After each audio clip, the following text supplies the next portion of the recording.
Joan Laporta, le président du FC Barcelone, était présent ce mardi midi en conférence de presse.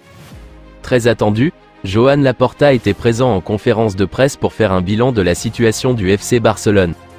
Sans surprise, le président barcelonais n'a pas manqué de s'enflammer sur le redressement du club. Le club se porte mieux économiquement, sportivement et socialement qu'avant notre prise de contrôle.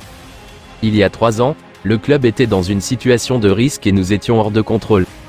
Nous avons travaillé sur la récupération, en faisant avancer le Camp Nou, en récupérant le prestige institutionnel et en renforçant la Masia. Le club est désormais meilleur financièrement, socialement et sportivement. Vous savez déjà que nous acceptons les critiques qui sont là pour nous aider à nous améliorer, tout peut s'améliorer et c'est l'objectif. Mais, nous n'acceptons pas ceux qui sont là pour déstabiliser le Barça. Je peux annoncer que les résultats ordinaires sont positifs comme je l'ai déjà dit devant les sociaux il y a quelque temps. Nous avons un record absolu en matière de sponsoring et de facturation BLM, a-t-il ainsi expliqué dans des propos rapportés par Actualité Barça. Il a ensuite tenu à encenser Deco et Hansi Flick. Nous sommes très satisfaits du travail de Deco et de son équipe. Deco est la raison pour laquelle Hansi Flick est ici. Il a fait un excellent travail pour renouveler les jeunes. Nous sommes très satisfaits de l'entraîneur que nous avons. C'est un professionnel absolument incroyable. Fier et heureux aussi de l'équipe que nous avons. Et aussi avec la Masia, qui est la preuve que nous avons dite lors de la campagne électorale. C'est l'axe de notre projet sportif et je l'approuve. Interrogé ensuite sur l'arrivée de Dani Olmo, Laporta a confirmé qu'il pouvait réaliser des grosses signatures. L'arrivée de Dani Olmo prouve ce que je disais il y a quelques mois. Oui, le Barça était prêt à recruter des joueurs avec des contrats de haut niveau. Nous avons un effectif avec une valeur marchande bien plus élevée qu'en 2021, l'âge moyen de l'effectif a été réduit et le principe de toujours chercher d'abord des solutions du côté de la Masia a été suivi. Enfin, il n'a pas caché son impatience à l'idée d'inaugurer le nouveau Camp Nou. Espérons que dans quelques mois nous y jouerons tous.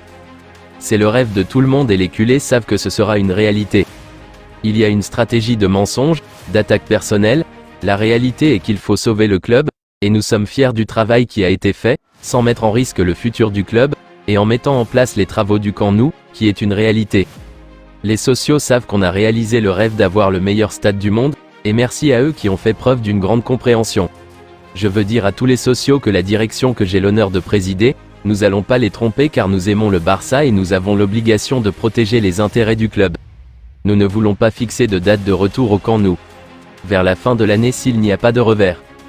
Le départ de Gundogan n'était pas lié à des raisons économiques, a déclaré Joan Laporta aux médias. Avec tout le respect, la décision a été prise sur un plan sportif. Après la signature de Dani Olmo, le rôle de Gundogan n'était pas clair car il jouait dans une position similaire. C'est une excellente personne et un excellent joueur, a ajouté le président du FC Barcelone. Hansi Flick aurait donné la priorité à la signature de Dani Olmo l'été dernier. Bien qu'Ilkay Gundogan ait été un joueur clé pour le Barça sous Xavi, l'Allemand voulait apparemment un joueur plus jeune et plus dynamique à sa position. Gundogan a quitté les Blaugrana pour Manchester City en tant qu'agent libre l'été dernier. Lorsque Deco et Flick ont planifié l'équipe, ils ont décidé de ne pas les inclure, Joao Cancelo et Joao Félix. Ils étaient en prêt et ont suivi des chemins différents. Félix est à Chelsea et Cancelo est en Arabie Saoudite, a déclaré Joan Laporta. Malgré les propos de Laporta, Barcelone aurait envisagé de re-signer les deux joueurs l'été dernier. Cependant, l'Atlético Madrid a exigé une somme exorbitante pour Joao Félix, tandis que Manchester City n'était pas prêt à prêter Joao Cancelo à nouveau. Joao Félix a rejoint Chelsea pour 52 millions d'euros, tandis que Joao Cancelo est parti à Al Hilal pour 25 millions d'euros. Les deux joueurs portugais étaient en prêt à Barcelone la saison dernière. Lewandowski, j'ai une mention spéciale pour lui. C'est un joueur engagé envers le club, a déclaré Joan Laporta lors de la dernière conférence de presse. Lorsqu'il a entendu que nous devions faire des efforts pour atteindre le fair play financier requis afin d'enregistrer les joueurs, il nous a dit qu'il pourrait réduire son salaire pour aider le club, a expliqué le président. Barcelone a rencontré des problèmes pour enregistrer Dani Olmo en août.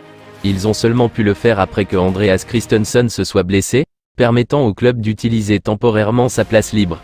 Robert Lewandowski est censé être le deuxième joueur le mieux payé du Barça après Frenkie de Jong. On dit qu'il gagne 16 millions d'euros par an au Blaugrana. Joan Laporta a déclaré « Nous avons besoin de 60 millions d'euros pour atteindre un équilibre financier. Je suis confiant que nous l'aurons en octobre. Barcelone fait face à d'importantes difficultés financières, aggravées par l'échec du projet Barça Media, et d'autres problèmes d'investissement. Le club avait précédemment vendu une partie de ses droits télévisés à un investisseur allemand, Libero, mais n'avait reçu qu'une fraction du montant promis, le laissant dans le besoin de fonds supplémentaires pour équilibrer ses finances. Les 60 millions d'euros mentionnés par Laporta sont cruciaux pour que Barcelone ajuste son plafond salarial, ce qui lui permettra d'enregistrer de nouveaux joueurs et de gérer efficacement les contrats existants. Cette manœuvre financière est essentielle pour que le club reste compétitif en Liga et dans les compétitions européennes. C'est inacceptable, Joan Laporta déclare que les relations avec le Real Madrid sont mauvaises à cause de l'affaire Negreira.